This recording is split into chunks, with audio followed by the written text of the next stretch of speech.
John Mahama, you're too baby. Sure. Also near Kufa. Me friend, your grandson. Sure. Near Shadam Dean. Sure. And you can't tell me.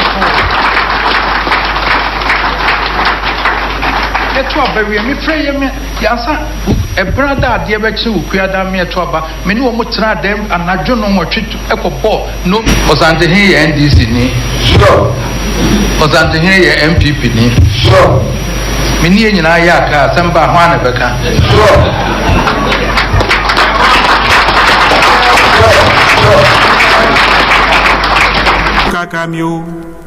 Kakamiampo kwa mwasi anansio.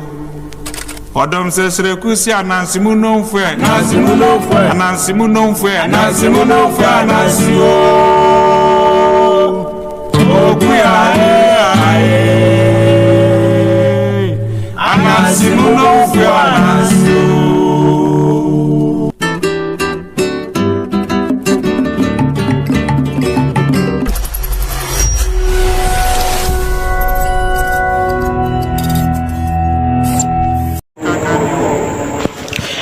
Ebajo edan eyedan ayeton ewo Ashanti region 5-bedroom uncompleted apartment ayeton na ewo Santasi Apari just a 5-bedroom apartment we mfonyini ya efie no mfonyini na eda so no na ne ewumu ene se owura fie ho no mu a edan bia ewo na dwaye ensusu wo mu a so eye kama pa asisia no eda border yeton ensusu ehonum Kumasi Ashanti region Santasi Apari eho na edan no ewo sisie ya mepacho yeton enso ehonum mepacho opese okọ na so ba behwehwe edan no woni gi hu se wota mepacho akwanya eda honum a obetimi aba na oni e baba behia na fe yaka ama bibia nso eho bo no da fom boko enso so eho no number no na da screen so frɛ 0597193793 0597193793 anase 0536703633 sa number si mienu no bia wo frɛ ya ubenya ye na oni ya twetwe nkomo me se 5-bedroom apartment uncompleted ewo Santasi Apari achese ewo nice location ayeton enti wo a wo pe e kan say edan ato akwanya wo se oni ehia na bibia akoso enso so ewo 0597193793 and say 0593670333 eno your number wo frɛ ya ubenya ye na oni atwetwe nkomo na afei bebia wo bia no ye no ahia abusia mama akwaba na me family unity online tv so subscribe before my na share update bi aba no akere wadwen na afi ensem bi ekoso bi aron so ate de ekoso kama enso so ewa sure say enye asem ketwa kra ene ye ka ho asem enso so etimi e de akere wanya asem ketwa Alex Tito Meta and stainless works Fabagra proof China doors remote control gate barristers any ne kan so from 0541901819 na bibia entimi nkoso kama entimi from all kind of metal works omoye ho adwuma enso so ewo makachia eno aye master Alex enso so edie eno no asasi asasi ayeton ewo Ashanti region enti wa pass asasi ato na odi asisi dan ewo kwa breast ground ndi kwa breast afu ndi so pass asasi ato 10 times so no fa number no 0597193719 but Ashanti region ground ndi kwa breast afu kwa breast enti ofra na wo hunu ni wo mabonda fam ono mtwetwe nkomo na kope bi fasi edan about your driver for the lines is a big jam operation etwi say articulator dumper machines anya cars no and I say bia vehicle bia be a taxi any other cars no so driver no be commercial ya na private ya friend now fi we studio line na na atwen komo na amount driver ni shebi on bia no beka ama bibia atoyi kama so ewo ha just enya sem kitwakra awuzia Pia na yeka Ashanti Akadi Ashanti you dom you see but the chef Afrifa in the United States from America and Oxen we see Ashanti anymore no FKK a conference a meeting we announce a program because Naja mama never to see share how questions come on. First, answer question now. If you look at it, I even say we're the wisest guy, and he knows what he's saying. Okatakyie Afrifa adia wo no akoye say he's trying to save Ashanti Kingdom and Ghana as a whole. Nti yemona baso na obi anso nti ase hunu sa Asante ye oman Asante ye dom every time bia na Asante ni bi bekwa kutina Asante na em no utena se hunu say yes and munyam no a big time actually say nyasem ketwa kra na ye ka ho asem enso era che to Okatakyie Afrifa ekom you bisa ne nyema for Christianity obi a sorry a to Christian name ni de keka ho but ye ni Okatakyie ati anim ame ye hunu nyema so no ame ati nyema so asia chese enya asem ketwa kra yenko na yenkotie nsem kakra fa omo interview no enso so ehuna fi yentua ejumedi livelier revival music. That's what I'm going to request. Hannah, can we have revival music? Don't put these. I want you to share with us what has to be done from a protecting these places of worship internationally and in your continent. Right. Thank you, Mrs. First of all, I think we must acknowledge the courage that our brothers have shown in the face of these crimes being perpetrated against them for the faith they believe in. I think we must give it up for our brothers. So let's put our hands together for them. Now, Mrs. With that said, I just want to draw our minds to the point that all throughout human history, anytime the church has been under attack, it is the church that defends itself. So Christendom should not be positioned to be some sort of a weak link for the other people to be emboldened that they have some monopoly of violence and they will continue to persecute the Christian faith. But with that said, I believe that governments, especially on the African continent, have a social contract with the people, a constitutional mandate to protect the people. So nobody should be left untouched if they perpetrate this crime against people who believe in their faith. So first of all, I call on the African continent, the governments of the African continent, the African Union, because in the African Charter for Human and People's Rights, it is enshrined the freedom of worship. So why are they not doing anything? If they will not do anything, I believe America has always been the big brother who is always championing. America must impress on these governments, and international bodies must equally impress on these governments to do the right thing to protect the Christian faith. Other than that, the Christian faith must defend itself at all means possible. Well, I mean, it actually brings up a great point, which is accountability, Christy. So walk me through in terms of these areas where you have these authoritarian governments, you have the Islamic militants. It's all about money too, because they're trying to get these rare minerals in Africa at the cost of the lives. I've seen these videos over and over again of these innocent men, women, and children where they are beheaded. They have to give up their Christian name. If you don't give up your Christian name, you are slaughtered. To what point is that fixable? Is that possible to get to a point that we're being able to protect Christians in these areas, but also, knowing that that we're not alone in this fight? Because I almost feel like Americans they're not aware of this issue that's happening.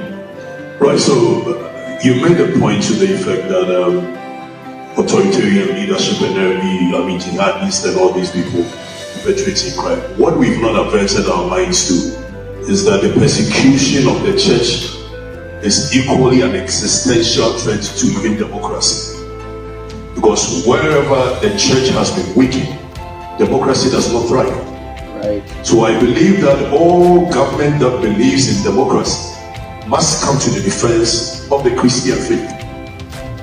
Now, with that said, it leaves us, the Christians, with only one thing. There's a hymn when I was sitting down, it kept ringing, onwards, Christian soldiers, marching us to war, with the cross of Jesus going on before. I don't want Christians to start. I like what he said, that we must be vigilant, but we must not be afraid. I think it is time that all Christians across the world must rise up and speak against this criminal dastard act being perpetrated by these criminals and cowards who believe that their existence is the extension of the Christian faith. I think we must go back to our militancy of Christendom. Then they will know that they don't have monopoly over violence. I believe so. I think Amaru Shako is one of a young guy. He trying to do his best. Say obetimi IABB. Everything Ghana first. So I didn't mind mono. Now I blog it. And in a kikangwa. You know. I never why in Namswama Santia Chimnof MP. I did not copy more a year preference at Turkey. I'm a sound in Japan. And no, they just say, search in Jonas and somewhere I work on. I am Udika because over senior Arab for necessities you look. Nina a year petrol, any oil, Nini, and Yama good, no box side, yeah, you too. Biano Musubi, Omukra will be changed, but almost immediate a developer Mukodia. How come say you're penny for ain't me and yes I did. And according to a Marisha coach, I say you're penny for no any more moyano. And I end ya teaching Jonas dear Tema would this would dear Tem. I just say and also a canism and so area family. You could tea. I'm a Bible channel said they are children as sometimes. You're penny for your Diablo. Omo Mubusasa Marisha call Meba. A holidays no any come from point for Ashanti of semi medi. On he come from do about Turkey. Ghana for be muse o mabiem. Say na adwen ho. No Turkey efe. The first time I meet to coin e any come from point dey aseda mo any come from point. MP for Ashanti of. Me dey me hwe players no do mo ba Turkey. And so Shako yanko na ko hwe wiase kakra. After Turkey ne sabe ko Japan e holidays keke ni edi. Na se me ba betena na ase David. Yeba Istanbul after Istanbul no and I said me no kasa ye Konya ana players 15 no ene kwa me from MP for Ashanti of odo ma ba Konya sport ti Konya sisi ne ye wono it's a holidays ni edi keke boy ene kwa me from abaso no MP for Ashanti of young guy oba parliament house onya NDC ni onya people independent candidate the first time I had to Obama no 10 months what me sponsor ko form akuma 15 it was say so I know Kwame from MP for Ashanti of or your minister and Kadian obey. And I can bear him down. So to me support youth no about politics now. I'm doing the power. Now Kwakura for your more Montanche because your my youth are going to any Kwame from so 100 our Ghana take baby a bit nada messa. Fantastic. Go any Kwame from Ponam Nimdia Crown Joe mine when you be a more fire. Or be only more any Kwame from Poby and you know better be a deal. When you be a pay as you. But you know, Juni power 10 months in power. Now to miss one zanko for Makuma 15 do mba take so mama may justify. Obian 2000 o deserve abas body. Now onim me Bible channel said they are children as sometimes no. Yem penny for you Diablo. Because so bad take care the way ma hye niema. Ti yem penny for no so nya niema resources so oh the children sometimes o ka odi se worker. So I say because bro need to miss hye niema na easy ama bibini. Adentina ya ye kromu a nyamiama e bibia so yetimi hye ne mane moye so ati ase mind there ya kachi o me ba we taki kura we konya kura nye kuro kase o me ko Istanbul no me ba konya kura no no funu omode ye ba no omo ka say konya ye klase say na bi kura kasa ha ye kura but konya airport no ana te say Ghana ye international airport konya na ye omu local airport na te say o free Istanbul ba konya kuro no mu a omu local airport no ana ye Ghana ye international airport. So okay, Abusia, we Amaru Shako, and I just announce you could in Zambia where they are to Ega and so Medical can say life now, no, be our kind of officer, a good to me, I make it in life. So no matter what, no matter who you are, upon the Utibiano. Your hard work in a big pay for you. So what you see, I just announced so any get here a hot on my vision from Chairman and I'm Kumpra and I made a presentation because Yakasi so many yɛbɛsom ɛde ama Ghana man ne amansan ama bibia ɛnso akɔso ɛwɔ ha hwɛ sɛ nya asɛm wo Otumfour sɛ tutu ɛwɔ hɔ ogusu a wɔsom ogusu a wɔhwɛ ne manfoɔ so ɔyɛ adwumaden de ama Asanteman ɛne Ghana man nti upon everything deɛ ɔbɛyɛ bia no Asantehene ɛnso so ɛwɔ ha ɔtaa yɛ nyinaa akyi sɛ nneɛma bɛkɔ so ne nkurimdie ɛnso akɔ so kama ɛwɔ yɛakodɔm construction si aboɔ adansie ho nneɛma no nyɛka ho frɛ no wɔne no ɛntwetwe ɛyɛ nkɔmmɔ na biribia ɛnkɔ so ɛwɔ 0554 360 760 anaasɛ 059 2680 366 na biribia nkɔ so kama ɛnso so ɛwɔ ha ne yɛde mu sie Nyankopɔn yɛ adom a yɛbɛsan so mo hyɛ Unity Online TV so yakram bye bye.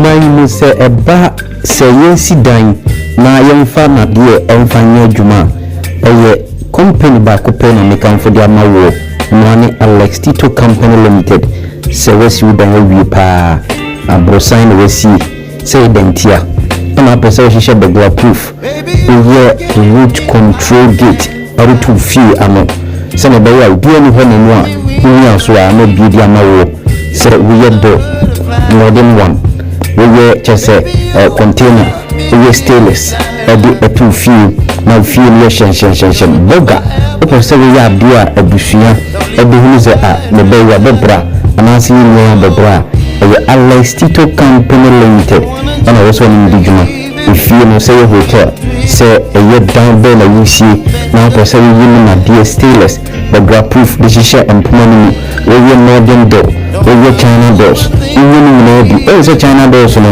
deɛ mmɛfo no ayɛ no sɛ ɛpono no sɛe a wotu sɛe no kwa but Alex Tito se bra wo China door no ɔbɛyɛ no Ghana ha deɛ kama ɛde ama wo ɛdan fɛfɛɛfɛ ɛbɛsiesie no na bibia akɔ so kama ɛso de ama stainless no the glasses bɛgu mu mo amono ne momfrɛ no na mo ne ntwetwe nkɔmmɔ ne nsa no adwuma fɛ Alex Tito ɔyɛ professional ne nsa no adwuma no bi ne twa gu ɛyɛ afidie so yi enti wo a wohɔ Unity Online TV na wɔne yɛn ɛdi dwuma no hwɛ sɛ Alex Tito bɛyɛ adwuma bi ama ɛho te kama ɛhɔ no a ɔwɔ Asante mantam mu Kumase ɛna wobɛhu Alex Tito na wayɛ wo dan no ho adwuma ɛde ama na deɛ biaa burglar proof China doors no stainless ɔbɛyɛ no kama ɛde ama 0541 901 819 Alex Tito ne nsa no adwuma ɛfɛ kama paa Alex Tito metal and stainless work fantastic one fɛ no na ntwetwe nkɔmmɔ